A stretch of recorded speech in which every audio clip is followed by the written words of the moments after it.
Your palms are sweating. Your heart is pounding. You've checked the mirror 4 times in 10 minutes. And you're not walking into a burning building. You're walking into a coffee shop to meet someone you match with online. But the real reason your body is reacting this way is far stranger than nerves. Your brain doesn't know the difference between a first date and a threat. That sounds absurd. You're an adult. You know a stranger with good reviews on a dating app isn't a predator.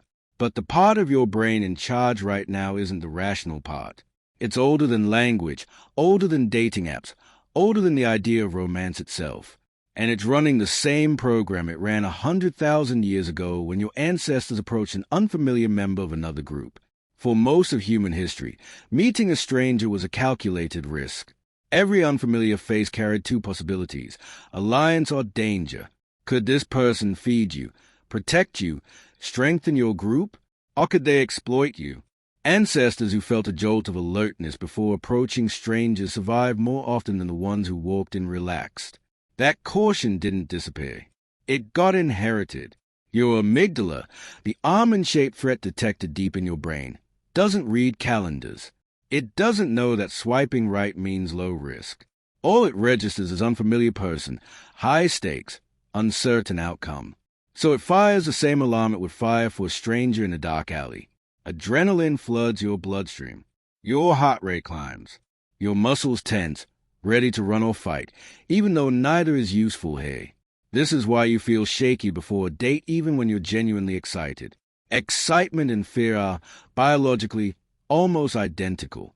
In 1974, psychologists Donald Dutton and Arthur Aaron ran an experiment that revealed how easily these 2 states get confused. They had men cross one of 2 bridges in North Vancouver. One was low and sturdy. The other was a narrow suspension bridge swaying 230 feet above a canyon. On the other side, a researcher waited to interview each man, then gave him her number in case of questions. The men who crossed a terrifying bridge were far more likely to call her back than the men who crossed a stable one. Their bodies were still racing from fear, and their brains misread that racing hard as attraction instead of danger. The physical signals were identical, only the story attached to them changed. This is called misattribution of arousal, and it explains your pre-date panic. Your body doesn't clearly separate "I'm afraid" from "I'm excited." Both feel like a spike in heart rate, a tightening chest, a rush through your limbs.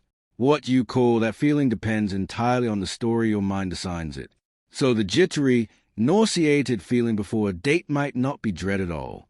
It might just be your body's generic alarm, waiting for you to decide what it means. But there's a second layer to this, and it goes even deeper than fear of the unknown.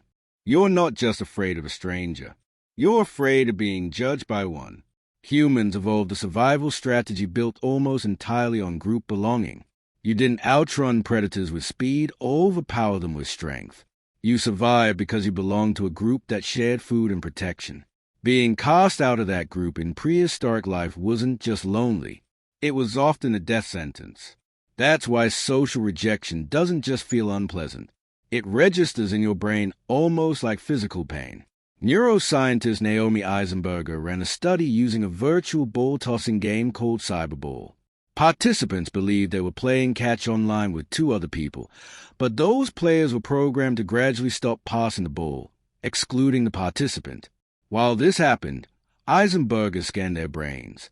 The region that lit up was the anterior cingulate cortex, the same region that activates during physical pain. Social rejection and physical injury share overlapping circuitry.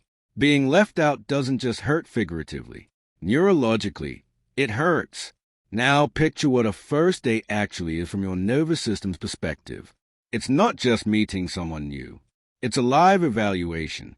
Every laugh, every pause, every silence could be read as acceptance or rejection. Your brain treats that possibility as seriously as a physical threat, because for most of human history, in a small tribal world, it effectively was one. So when your stomach twists before you open the restaurant door, you're not overreacting. You're running an ancient risk assessment protocol in a situation it was never built for. Here's where it gets stranger. You'd think people would want to reduce vulnerability on dates. Keep things light. Play it safe. But research suggests the opposite builds real connection. Psychologist Arthur Aaron, the same researcher behind the bridge study, later designed a study built around 36 escalating questions, moving from small talk toward deep personal disclosure, ending in 4 minutes of sustained eye contact between strangers. Pairs who went through it reported significantly increased closeness afterward. Some participants in the original study later married. The unsettling part isn't just that vulnerability builds connection. It's that the same nervous system trying to protect you, urging you to guard your feelings and appear composed, is the very thing standing between you and the closeness you're looking for. Your amygdala wants to keep you safe from being hurt. But the vulnerability it steers you away from is often what makes another person feel safe enough to open up back. So the shaking hands, the racing heart, the script you keep rehearsing in the mirror, none of it is a malfunction. It's an ancient alarm doing exactly what it evolved to do, just badly calibrated for a world of coffee shops instead of unfamiliar hunters approaching your camp. Next time you feel that jolt before a first date, you don't have to fight it.